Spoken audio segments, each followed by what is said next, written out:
what's up sa inyo mga ka? So for today's video is magkakabit tayo ng shock absorber na to sa rear, no? Ito ang ikakabit natin, syempre RCB Premium, no? Sponsored by Wi-Fi.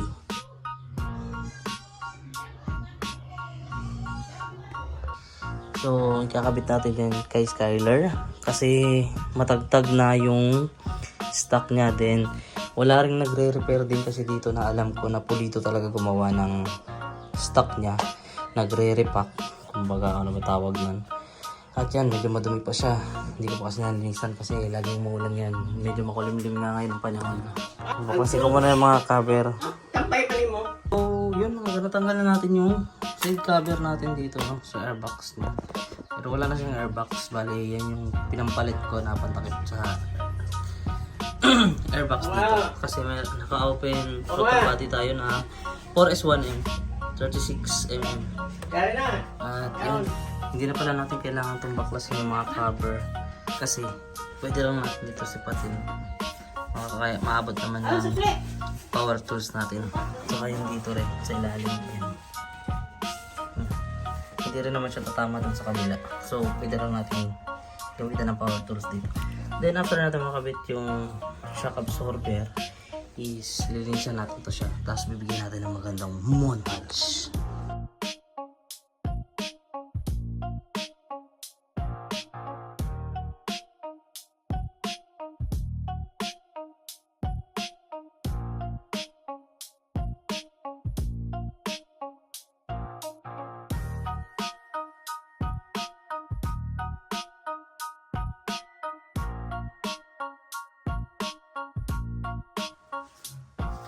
At yun, mabaklas na natin yung sa ilalim tsaka yung sa itaas. So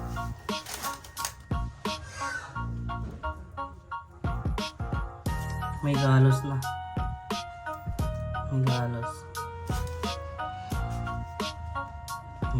na siya.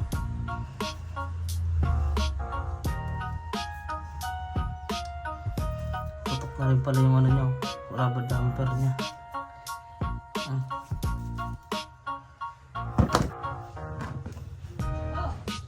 Ah. Ano man? Umasak ka na lang? Dari ba? Ayan na, dari na. Okay, ito.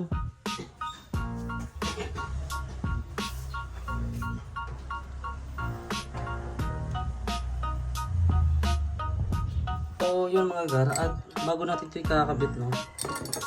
Ito, lalagyan ko na muna to ng thread locker para hindi siya madaling baka matanggal. So maninigurado na lang tayo. Gamitin natin ito. Ito yung gagamitin natin yung thread locker. Tapos, kasi ma-vibrate kasi siya, no? Siyempre ma-vibrate siya.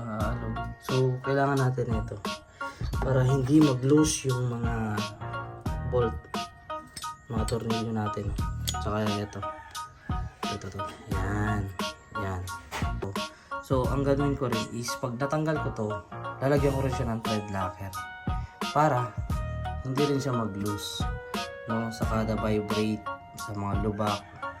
Kasi dito rin natin ipapadaan yung ano dyan, yung bracket niya. Ganito yan.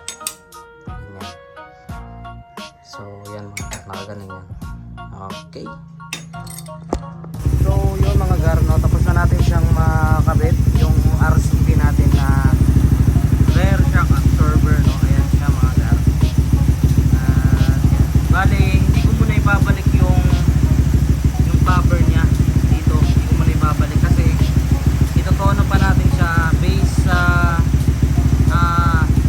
fit or suit sa ating riding style, riding habit, and also sa back ride din natin, no? Itotono pa natin siya. Bali, gagamayin muna natin kung paano itono tong shock absorber na to. Best niyang function.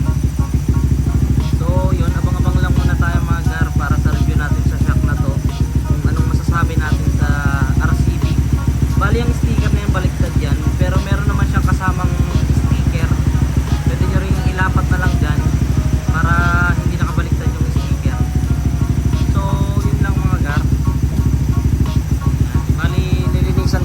na to at medyo maulan na rin, so pagtapos na siguro ng ulan natin